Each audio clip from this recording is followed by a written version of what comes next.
감독님, 배우님, 그리고 강빈님 오늘 자리 함께 해주신 관객분들께 설인사 한번 부탁드리겠습니다. 같이 하는 겁니다. 네, 안녕하세요. 로스트 앤 파운드 공동 연출을 맡은 박지환입니다. 네, 문을 여는 법의 로스트 앤 파운드 허지혜라고 합니다.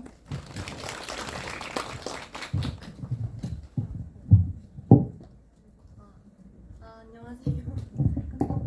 저는 문을 여는 법에서 하늘 역을 맡은 최서은이라고 합니다. 네, 안녕하세요. 저는 그 자립준비 청년 당사자로 함께 이야기를 나누게 된 박강빈입니다. 반갑습니다. 네, 우선 제가 궁금했던 것들 감독님, 배우님, 그리고 강빈님께 여쭤보고요. 또 제 질문이 끝나면 객석에도 마이크를 넘겨서 관객분들의 질문도 받도록 하겠습니다.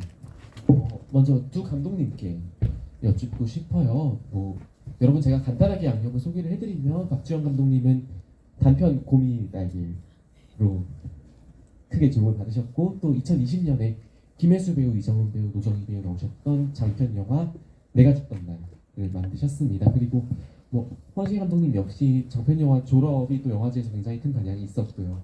또 두 여자의 마음 같은 작품들로도 잘 알려져 있는데요. 두 분 다 굉장히 많은 영화제에서 주목을 받으셨고 장편 작품도 있으세요. 그래서 두 분이 어떻게 로스트 앤 파운드라는 이름으로 문 여는 법 공동 연출로 함께하게 되셨는지 그 과정을 들려주시면 감사하겠습니다. 제일 처음에는 제가 이제 이런 기획이 있는데 같이 해보겠냐라고 제의를 받았었는데, 제가 그때는 사실 드라마 작업을 하고 있었던 때라서 약간 너무 관심 있는 주제여서 하고 싶지만 그게 가능한 스케줄일까를 좀 고민하고 있었는데, 그 이후에 여성감독 네트워크라는 곳에서 운영진으로 허재 감독님이 계셨는데 거기서 하는 인터뷰를 하게 됐어요. 그리고 그날 인터뷰를 꽤 오래 둘이 만나서 수다를 떨고, 제가 어떤 면에서 이제 허재 감독님한테 약간 반하게 된 거죠. 그러고 나서 다시 이제 제안을 또 한 번만 더 고민해 봐달라고 했을 때 그냥 저도 모르게 그냥 혹시 공동 연출을 해도 되냐, 그때 허재 감독님하고 얘기를 나눈 상태도 아니었는데 해도 되냐 그랬는데 국민은행과 그 빅스토리에서 오케이를 하셔가지고 제가 하자고 제의를 했는데 너무 덥석 하겠다고. 그래서 사실 서로 알게 된 지 일주일도 안 됐는데 이제 같이 하게 되었고요. 그리고 그 이후부터 이제 시나리오도 같이 쓰고 연출도 같이 하게 되었습니다. 허 감독님의 얘기도 들어볼까요? 어떤 마음에 의해서 이런 유닛 결성이 가능했는지. 제 입장에선 거절할 이유가 단 하나도 없었고, 감독님 영화도 너무 좋아하고 이 주제에 관해서도 이렇게 다뤄볼 기회가 있다는 건 너무 좋은 일이기 때문에 이렇게 하게 됐고, 사실 정말 거절할 이유가 하나도 없어서 너무 덥석한데 좀 더 고민해보라고 감독님이 그러셨던 기억은 나네요. 로스트 앤 파운드라는 이름은 어떻게 짓게 되셨어요? 간단하게 말씀해 주시면. 엔딩 크레딧을 짓기 직전까지 저희가 팀 이름을 계속 못 짜다가 후보가 있었나요? 로스트 앤 파운드 말고는? 이제 스태프들이 추천해준 이제 박씨, 허씨랑 박허사탕 이런 것들 막 추천해주시고 해피서 같은 거죠? 네, 그런 것도 해주셨는데, 이제 저희 영화 속에 이제 등장하는 분식물 센터를 저희가 로스트 앤 파운드로 짓기도 했고, 약간 이게 영화와 저희가 좀 잘 어울릴 것 같아서 로스트 앤 파운드로 지었죠. 네. 이제 박 감독님께 한 가지만 더 여쭤보면, 이제 감독님 늘 지금까지 장편 영화나 단편 영화나 감독님 영화들 보면 내가 죽던 날에 그 노정희 배우가 연기한 세진이나 고미나에게서 류혜영 배우가 연기했던 캐릭터들 생각을 해보면 다 어떤 제도 내지는 사회 구조 안에서 보호받지 못하는 청년들의 이야기를 좀 작품에서 다뤄오셨다는 인상을 받습니다. 어떤 정주할 곳을 찾아 나서는 청년들의 이야기랄까요? 저는 그런 감독님께서 일관되게 탐구해 오신 주제가 문을 여는 법과도 굉장히 닿아있다고 생각을 하는데, 감독님께서 이 작품의 연출직에 수락하신 데는 이렇게 감독님께서 줄기차게 탐구해 오신 어떤 주제와도 관련이 있을지 여쭤보고 싶습니다. 네, 자립청년 같은 경우는 제가 코로나 이전에 아름다운 재단이라는 곳에서 18 어른이라는 캠페인을 해서 그때 처음 알게 됐고, 관심이 많이 들었고, 이제 제가 나이가 들면서 어떤 어른이 돼야 될까라는 생각을 하면서 이 청년들이 새로 뭔가 사회에 진입할 때 혼자서는 절대 할 수 없는 어떤 부분들이 있고 그거에 사회가 어떤 준비를 해야 될까라는 주제에 되게 관심이 많은 편이어서 자립청년 얘기를 단편 영화로 만들 수 있는 기획이 있다고 해서 되게 이거 나를 위한 건가라고 생각하고 너무 하고 싶어서 그러고 있다가 이제 홍 감독님도 그런 얘기에 관심이 많다고 하셔서 같이 얘기를 했고 그리고 단편 영화를 제일 받았을 때 제일 처음 했던 것이 그냥 우리가 흔히 보는 어떤 르포나 다큐 형식 혹은 드라마 형식이 아니라 판타지 형식으로 해야겠다라는 거를 어떻게 보면 제일 먼저 떠올렸었던 것 같아요. 네.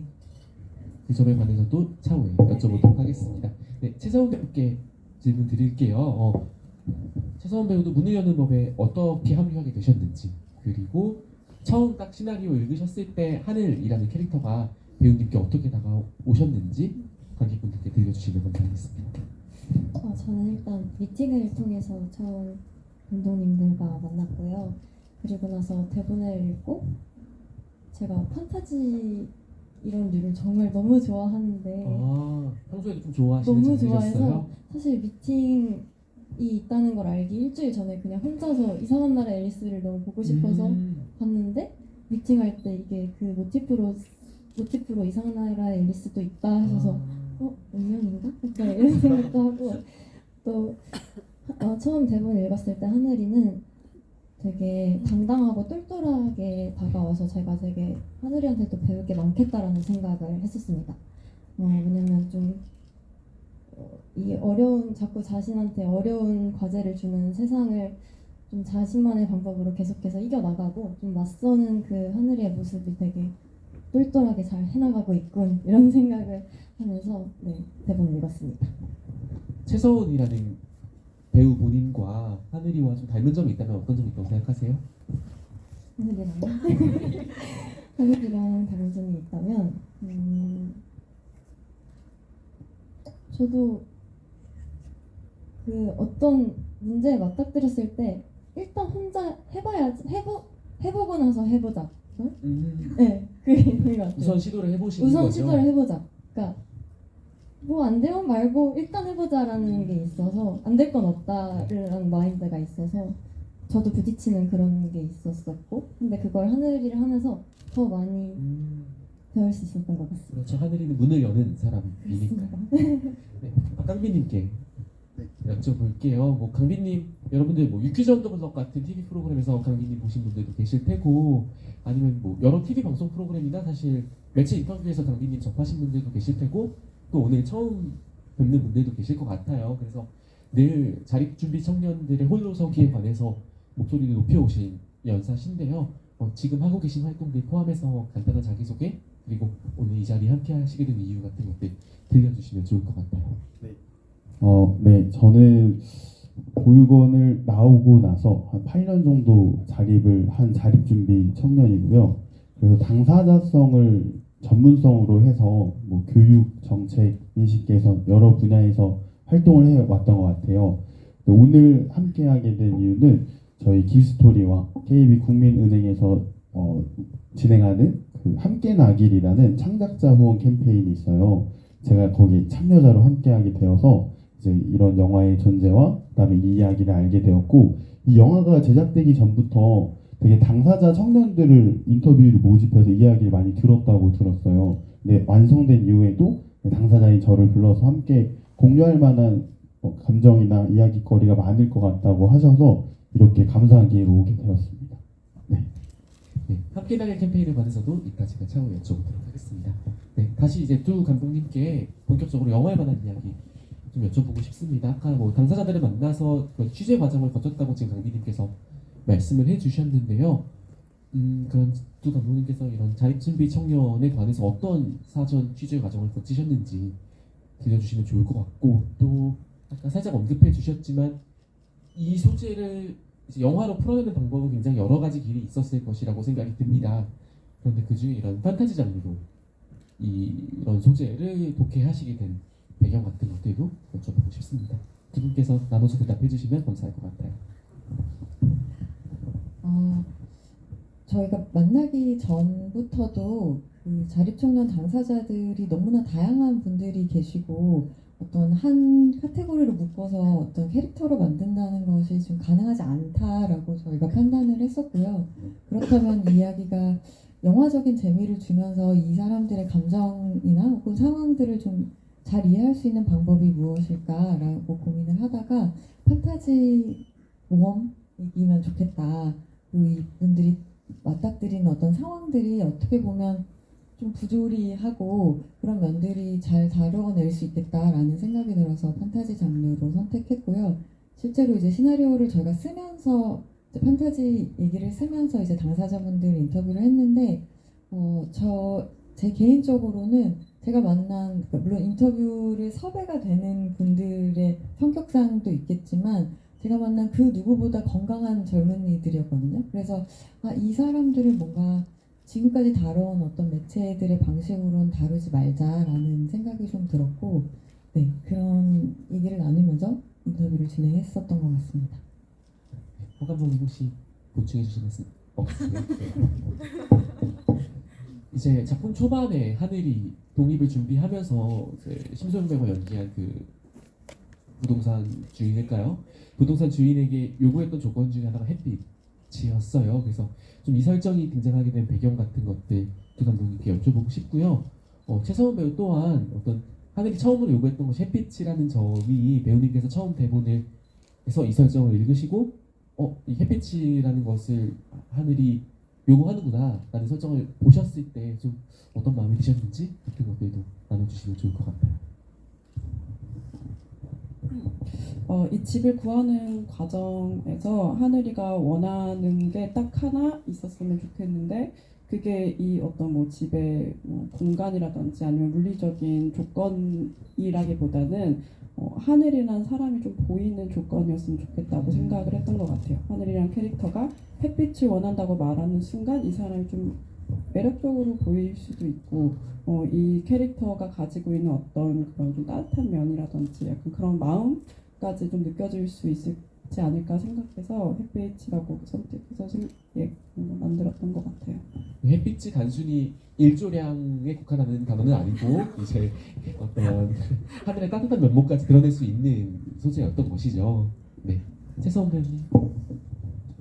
저는 처음 대본을 읽을 때 햇빛이라는 단어가 좀 하늘이가 원하는 자신의 온전한 자신만의 공간을 원한다고 생각을 했어요. 좀 햇빛이 들어오려면 또 창이 있어야 되고 햇빛은 또 따뜻하고 그런 하늘이가 온전한 자신이 생각하는 그 따뜻한 공간을 원하는 걸 햇빛으로 표현하지 않았나 생각을 했습니다.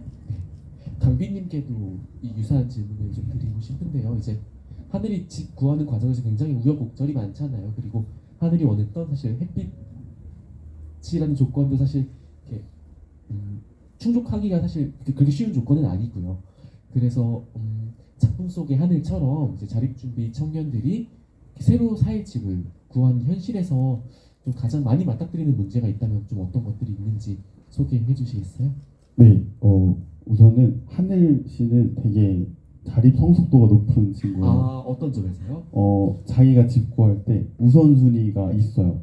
햇빛이라는 하나의 우선순위가 있었는데 사실 어떤 집이 좋은 집이고 어떤 집에 살고 싶은지조차 어떤 기호, 경험이 없는 친구들이 대다수거든요. 그리고 이런 정성적인 부분도 있다면 그냥 집을 구하러 가는 과정에서도 사실 학업이나 직장 생활을 하고 있을 텐데 그 시간을 내고 뭔가 동행인 없이 처음 집을 구할 때 느낀 어려움 이런 게 꽤 많았던 것 같고 뭐 법률이나 계약과 관련해서도 되게 생소하잖아요. 근데 이게 다 처음이라서 어려운 단어들이어서 처음이라 어려움이 많은 것 같습니다. 네. 이제 하늘 못지않게도 중요한 인물이 철수죠. 이인이력인데요. 저는 이인 맞죠? 네, 이인이력이죠. 네. 이제 철수에 관해서 먼저 여쭤보고 싶었던 것은 이제 가버렸다는 설명만 등장하고 사실 구체적으로 그가 어떻게 하늘의 곁에서 사라졌는지는 영화가 밝히지 않고 있습니다. 가령 뭐 올해 2월 9일에 개정된 법처럼 만 18세 이전에 보호 종료가 돼서 정착 지원을 받은 자립준비 청년일 수도 있고요. 철수는 아니면 모종의 이유로 하늘 혹은 뭐 슬프게 얘기하면 정말 세상을 떠난 청년일 수도 있어요. 굉장히 어떤 상상의 범위를 영화가 확장한 채 관객이 각자 채우도록 하는 방식으로 연출을 하셨는데요. 이렇게 철수를 정말 유니콘처럼 이런 상상의 존재처럼 그리신 이유에 관해서도 여쭤보고 싶고요. 이런 철수에 관한 설명을 일단 빈칸으로 공백으로 두신 이유에 관해서도 여쭤보고 싶습니다.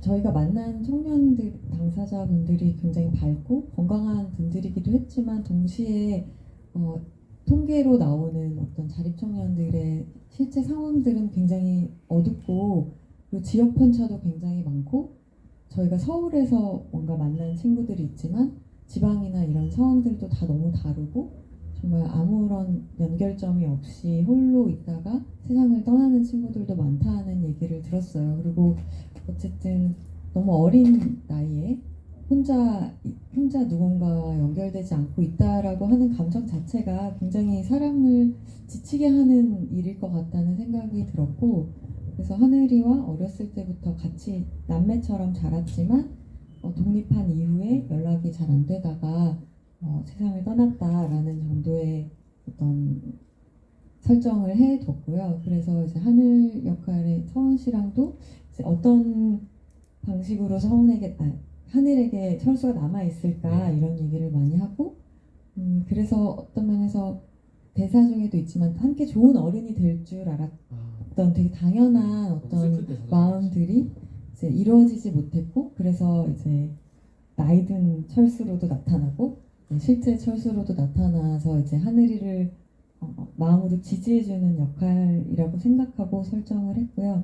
실제 이야기를 막 어둡게 만들고 싶지는 않았지만 그렇다고 해서 이제 현재 상황들을 반영을 해야 되겠다라는 생각에서 만든 설정이었습니다.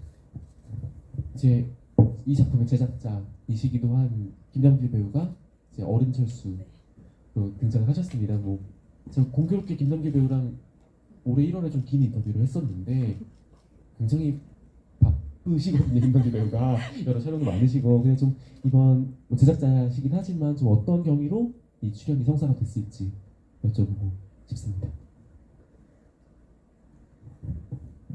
네, 실제로 매우 바쁘셨고요. 그래서 이제 제작자시기도 하니까 어떤 역할로 등장해줬으면 좋겠다. 어쨌든 이 영화는 하늘이가 매 순간에 다 등장하지만 어떤 뭐 조력자든지 빌런이든지 하늘이가 만나는 누군가였으면 좋겠다라고 얘기를 했는데 되게 흔쾌히 좋겠다고 얘기하셨지만 사실 스케줄이 딱 1회차밖에 안 됐어요. 그래서 저희가 원래 설정했던 것은 철수는 이제 2회차였는데 그러면은 어떻게 할까 좀 고민을 하다가 나이 든 모습의 철수를 보고 싶었던 하늘의 이제 소망이 담긴 모습으로 이제 같은 동년배가 아니라 시간이 만약에 지났다면 보여줬을 어떤 모습으로 등장하면 좋겠다라고 생각해서 김남길 배우님이 철수로 등장해 주셨습니다. 그럼 이제 하늘이 왜 이렇게 아저씨가 됐어? 라는 대사는 캐스팅 이후에 써진 대사인가요? 어떤 맞춤형으로 써진 대사인지 원래 있었던 대사인지.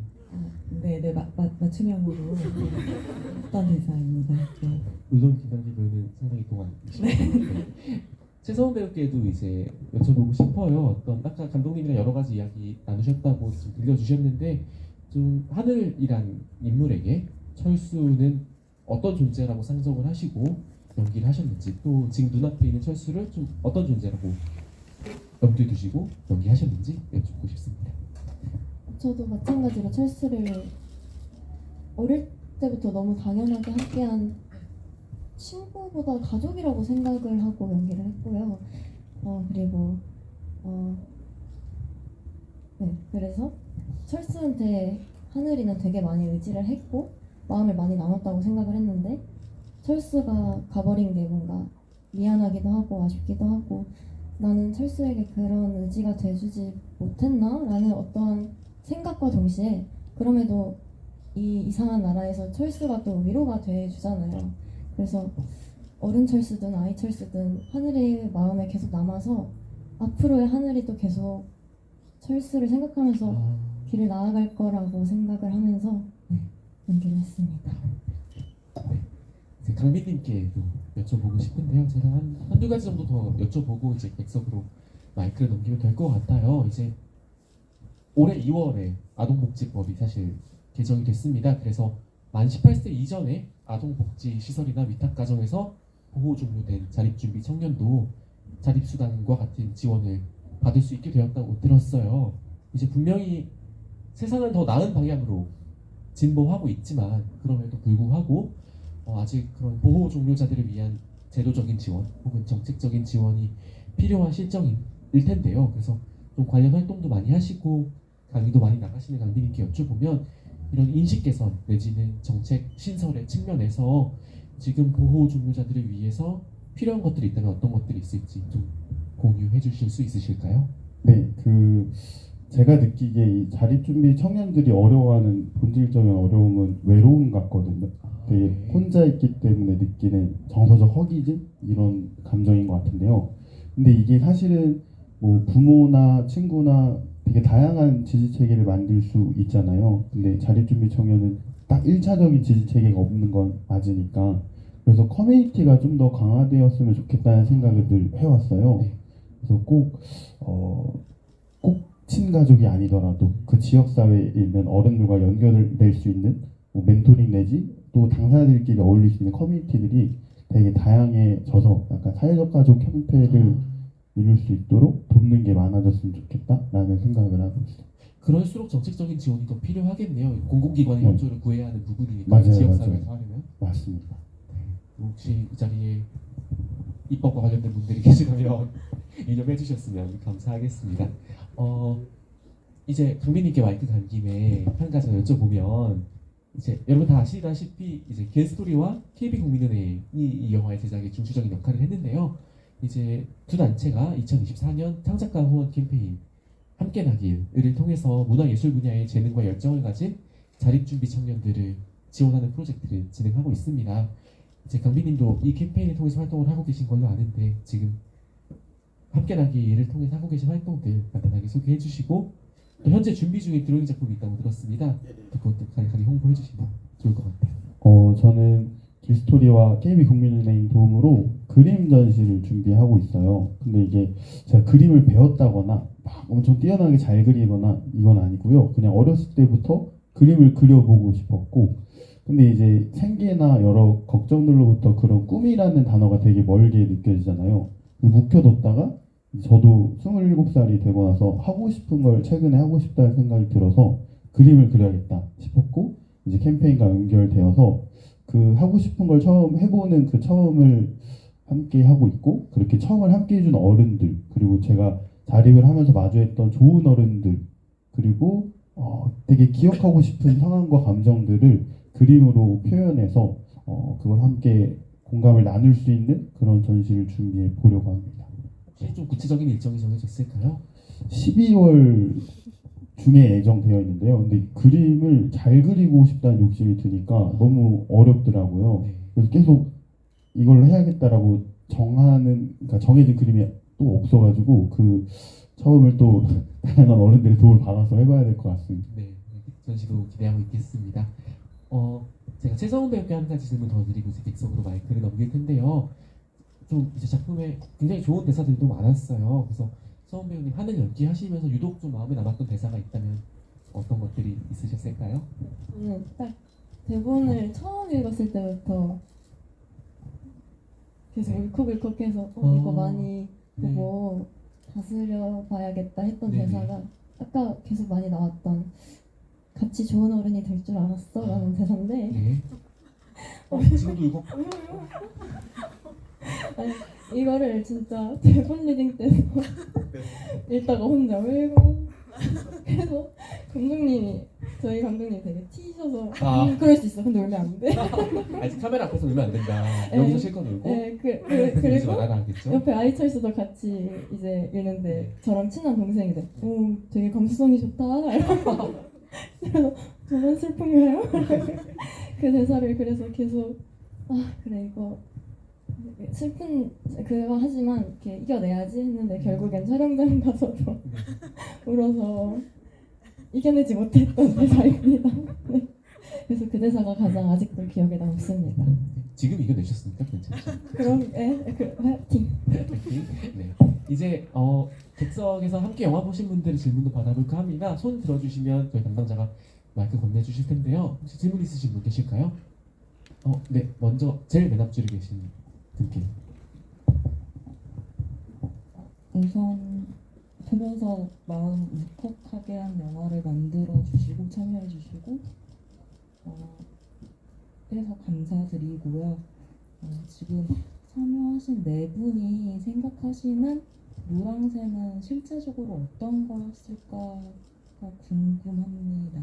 그리고 광빈님께 실례되는 질문일 수도 있는데 실제 현실적으로 본인이 생각하시거나 받아들였던 노란새는 어떤 거였을까라고 약간 현실적인 게 어떤 거였는지가 궁금하거든요. 네 분이 생각하시는 노란색 의미 들려주시면 감사하겠습니다. 이제 흔히 사실 파란새로 많이 비유되는 새인데 국민은행 색깔이라는 생각을 했거든요. 그래서 네, 노란색 의미에 관해서 들려주시면 감사하겠습니다. 어쨌든 처음 사회에 나오고 이제 뭔가 되게 어른이 되면 뭔가 대단한 사람이 되어 있거나 대단한 환경에 놓일 거라고 생각하지만 사실 그렇지 않잖아요. 그래서 노란새를 쫓기는 하지만 사실 노란새를 쫓아가는 과정에서 내가 겪는 일들이 사실 더 중요하지 않나 라는 생각이 들어서 어떤 맥커핀처럼 노란색을 설정했던 면이 있고요. 네. 사실 감독님이랑 마음이 거의 비슷한데 저는 어떤 순간에는 여러 가지 이유가 있지만 그 중에 하나만 더 말씀을 드리자면 취재 과정에서 제 마음에 제일 많이 남았던 말 중에 하나가 그 보육원에 계시는 엄마들이라고 하는 선생님들이 해주신 말씀인데 지금 자립 청년들에게 가장 필요한 게 어떤 거라고 생각하시냐고 하는 질문에 그분들이 1초도 망설임 없이 한 명의 좋은 어른이라고 하셨어요. 그런 존재도 사실 그 노란색 일부라고 생각하고 싶었어요. 물론 영화에는 좋은 어른이 좀 너무 드물게 나오긴 하지만 뭔가 이걸 보는 사람이 될 수도 있고 뭐 저희가 될 수도 있고 그런 뭔가 좋은 어른이 되어줄 준비가 뭐 그런 의미도 있다고 생각합니다. 네, 저는 하늘이에게 노랑새는 제가 생각하기에 네. 나를 믿는 방법이라고 생각을 했던 것 같아요. 네. 왜냐면 하늘이가 그 어떠한 어려운 과제 속에서 다 맞서곤 있지만 그게 스스로가 이렇게 맞서야지 때문이 아니라 맞설 수밖에 없어서 맞서는데 결국엔 그것들이 다 쌓이고 쌓여서 나 혼자 그래도 잘 해왔구나를 결국엔 찾은 게 노랑새라고 생각을 했었습니다. 제가 생각한 노란새는 되게 잘 살고 싶은 마음 이런 거였던 것 같아요. 왜냐면은 경제관념도 부족하고 경험이 없다 보니까 자립이 너무 어렵거든요. 근데 나중에 뭐 직업적인 것이든 뭔가 하고 싶은 게 생기면은 되게 차분해지고 막 이것저것 청사진을 그려보게 돼요. 네. 그래서 아마 더 돈 관리도 잘하게 될 것이고 되게 준비하기 위해 어떤 자원이 있는지 알아보게 될 것이고 그래서 그 노란새가 자립 초기에는 이렇게 흘러가는 대로 조금 살아가지만 딱 이제 지표를 정하면 이제 잘 사는 게 뭘까라는 걸 고민하게 되는 시작점? 그렇게 상상하면서 봤던 것 같습니다. 지금 강민님께서 말씀해주신 부분이 또 감독님들이 말씀해주신 부분과도 연관이 된다는 생각이 드네요. 그런 노란새를 잘 설정하기 위해서 사실 좋은 어른들이 맞습니다. 필요한 거고요, 맞습니다. 당장. 네. 질문자분 답변이 어떠셨을까요? 네. 또 궁금하신 거 있으시면 네, 저기 네 번째 줄에 남성분께.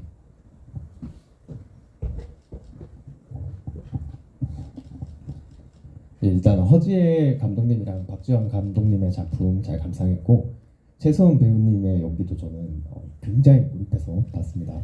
근데 이제 영화에서 문을 열어라라는 이미지를 이렇게 많이 다루는데 제가 해석했을 때 문을 연다는 게 이제 외부 즉 사회에 묻힐기만 어른들 약간 미아소의 미아 보호소의 어른처럼 좀 그런 분들을 보면서 단절하고 살아가려고 하는 하늘의 심리적인 단절을 끊어내고 도움을 요청하는 게 문을 여는 거라고 이제 해석을 하긴 했는데 이것이 이제 감독님들이 전달하시려고 하는 그런 메시지와 비슷한지 아니라면 이제 저는 학생이니까 정답을 알려주셨으면 좋을 것 같아서 질문 드렸습니다.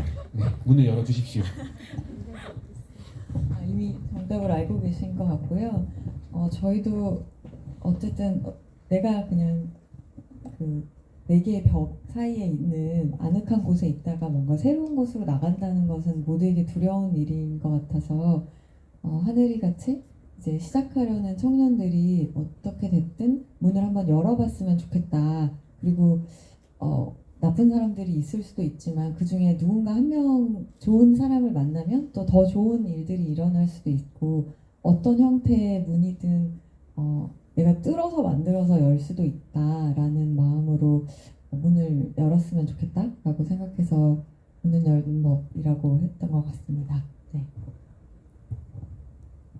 홍 감독님 보충해 주실 말씀 있어요? 감사합니다. 또 객석에서 질문 있으신 분 계실까요? 네, 저기 흰 회색 후드 입으신 여성분께.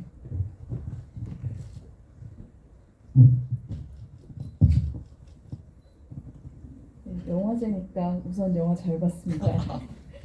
저는 영화를 보면서 좀 헉하고 찔렸었던 대사가 있었어서 꼭 여쭤보고 싶었었는데 그 하늘이가 미야보 속 어른한테 약간 열변을 토하는 대사가 있었잖아요. 그래서 거기서 저도 좀 인식을 깨야 되는 걸까라고 궁금해서 여쭤봤는데 만약에 미야보호소가 아니라 저희가 이제 길에서 그런 좀 상황을 맞닥뜨렸을 때 엄마 아빠 어디 계시니라고 물어보는 게 정말 실례일 수 있는 걸까?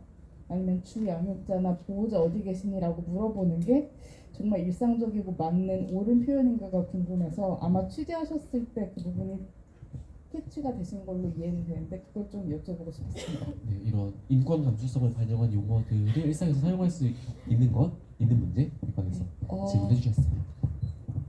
저희가 제일 인터뷰하면서 많이 느꼈던 것 중에 하나는 당사자들이 가장 곤혹스러워하는 부분이 본인과 같은 존재를 아예 있다고도 생각하지 않는 거였어요. 누구나 엄마 아빠가 있고 누구나 함께 사는 가족이 있다고 생각하는 그 인식 자체가 제일 힘든 벽이라고 느끼는 것 같았고 그러면 또 자기 자신의 존재에 대해서 설명을 해야 되는 거고 그래서 저희가 시나리오를 쓰면서는 그래 이 영화를 보고 나서 그 존재만 인식할 수 있어도 좋겠다라는 생각이 들었고 실제로 우리 주변에 있었을 수도 있는데 그 친구들이 차마 말하지 못했을 수도 있는 일들이라는 생각도 들고 저희도 그런 반성들을 하면서 그래서 그 대사도 너무 뭐랄까 너무 정확한 얘기만 하는 대사일까? 그리고 너무 하늘이가 화를 내는 걸까라고 되게 배우분과도 계속 얘기를 많이 나눴었는데 한 번 정도는 당사자들이 이렇게 소리 지르고 싶은 순간들이 한 번 정도는 있지 않았을까라는 생각이 들어서 장면으로 담았었습니다. 감독님. 저는 이제 그 중요한 건 그 단어가 지금 당장은 저희한테 되게 낯설고 좀 그럴지라도 다르지 않다 뭐 이런 의미도 좀 필요하다고 생각을 했어요. 이렇게 다양한 사람들이 있다. 다양한 형태의 가족을 이루는 사람도 있고 그러지 않은 사람도 있고 그거를 좀 알았으면 좋겠다라고 저도 만나면 아이들이나 뭔가 이렇게 해서 만나면 저 역시도 부모님 어디 튀어나올 것 같지만 그걸 한번 이렇게 참을 수 있는 거가 좀 필요하다고 생각을 했던 것 같아요. 네, 감사합니다. 또 질문 있으신 분 계실까요? 네, 저기 객석 끝에 계신 손 들고 계신 분? 네, 저쪽 왼쪽 끝에 계신 분.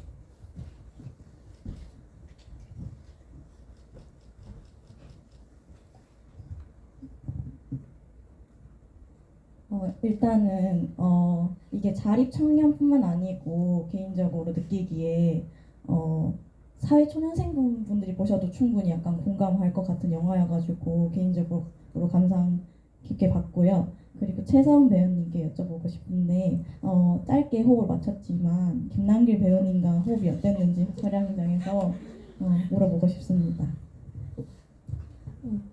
너무 영광이었고요. 일단 그리고 그 남길 선배님이 그 어른 철수를 하신다라는 얘기를 들었을 때부터 엄청 덜덜 떨었어요. 정말 네. 남길 선배님이야. 그러면서 엄청 긴장을 했었는데 촬영장에서 남길 선배님이 모르겠어요. 긴장된 게 보여서 그랬을 수도 있고 아닐 수도 있는데 되게 많이 장난도 쳐주시면서 긴장 많이 풀어주시고 또 제가 되게 몸을 좀 소극적으로 쓰는 뭐 이렇게 집이 작아져서 되게 막 허둥지둥 해야 되는데 조금 소극적이니까 이제 몸을 더 쓰면 더 좋을 것 같다, 호흡도 더 잘 나올 것 같다 이렇게 조언도 해주셔서 되게 네 되게 재밌게 정말 촬영 잘했습니다.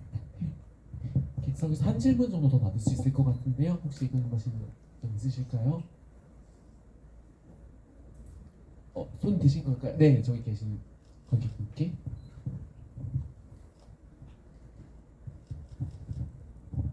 네, 안녕하세요. 영화 너무 잘 봤습니다.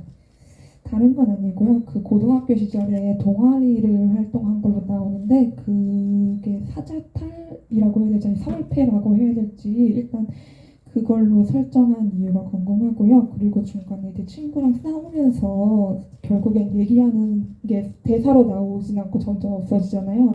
그때 뭐 실질적으로 대사는 있었는지 아니면은 뭐 소리를 들리지 않게 하신 이유가 따로 있는지 그런 점들이 좀 궁금합니다. 약간 지금 진실과 거짓의 방을 어떻게 사실 디자인할지 감독님이랑 그게 좀 거의 디자인의 영역이었어요 저희한테는. 원래는 뭐 아마 사물놀이패 이전에 어떤 다른 설정이 하나 있었던 것 같은데 그건 잘 기억이 안 나고 어떻게 하다가 감독님이랑 이렇게 뭔가 툭 튀어나왔는데 그게 장면적으로 너무 좀 재밌을 것 같다는 생각을 하면서 사실 그 손인형 이 복화술 인형을 뭔가 하고 싶다 하다가 이게 연결돼서 그런 북청사자 모양의 인형이 있고 이게 하늘이가 과거에 되게 재밌게 했던 어떤 활동이지만 어떤 자신이 해야 되는 선택 때문에 좀 포기할 수밖에 없었던 그런 거가 하나 설정이 됐으면 좋겠다고 생각을 했고요. 그 대사는 저희가 써놓은 게 있고 배우님들도 실제로 해주셨는데 이제 그걸 없앴을 때 좀 상상하게 대체 무슨 말을 들었길래 저렇게까지 하느니까 말을 함부로 하지 말라고 할까라고 그거를 뭔가 상상의 영역으로 놔두는 게 더 효과적일 수도 있겠다 이런 생각을 했던 것 같아요. 그 작품의 미술 관련해서도 좀 여쭤보고 싶은 게 있는데 뭐 아까 이상한 나라의 앨리스 언급도 해주셨지만 저는 보면서 굉장히 많은 영화들의 프로덕션 디자인들이 생각이 났어요. 뭐 정말 영화 교과서에 나오는 달색이 여행 같은 영화도 생각이 났고 아니면 뭐 놀이공원 장면 같은 건 전 탐 행크스 나왔던 빅 같은 영화 아니면 뭐 어스 떠올리시는 현대 관객들도 계실 것 같고 아니면 뭐 그 사실 분실물 센터는 비틀주스 같은 영화들도 생각이 났고요. 그래서 좀 작품의 미술 감독님과 이런 프로덕션 디자인 준비하시면서 좀 주요하게 논의했던 지점들 소개해 주시면 좋을 것 같아요.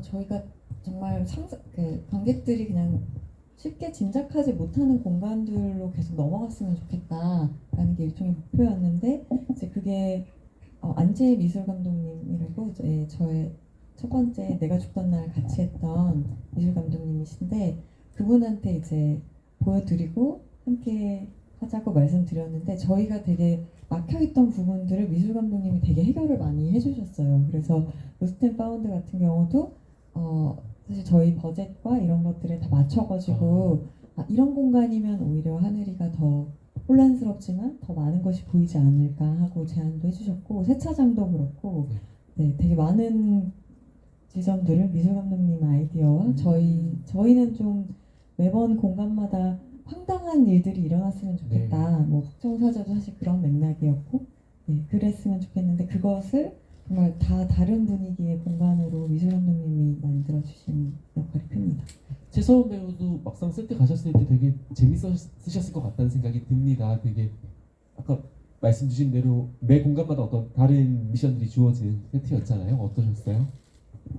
대본 볼 때도 상상을 하면서 보는데 생각했던 것보다 항상 그냥 세트를 볼 때 우와 이러고 봤었어요. 정말 특히 그 로스트 앤 파운드를 저희가 처음 봤을 때 여기를 대체 어떻게 이렇게 꾸며놓으셨지? 하면서 봤고 세차장도 정말 그 들판 한가운데 띵 이렇게 생겨서 되게 신기하면서 정말 재밌게 했었습니다. 정말 국내에 있는 어떤 벌판 한가운데 세우신 거죠?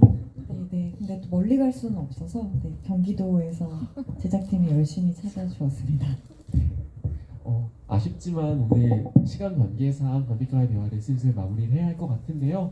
이제 오늘 함께 영화 봐주시고 G.V.까지 들어주신 관객분들께 대분 끝인사 부탁드립니다.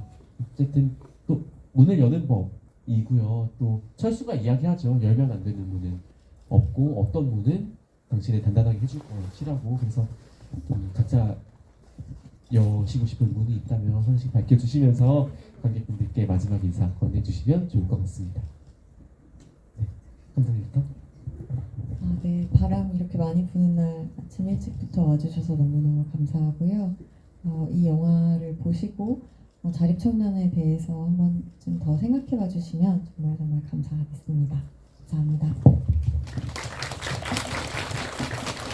네, 오늘 만나뵙게 돼서 너무 영광이었고요. 이 극장 밖에 이제 실제 하고 있는 어떤 이 자립청년에 관한 일들에 대해서도 좀 관심 많이 가져주시고, 아마 여기 앞으로 하는 캠페인 같은 것들에도 함께 나길 요거에도 관심을 많이 가져주시면 감사하겠습니다. 네, 정말 아침부터 와주셔서 정말 감사드리고요.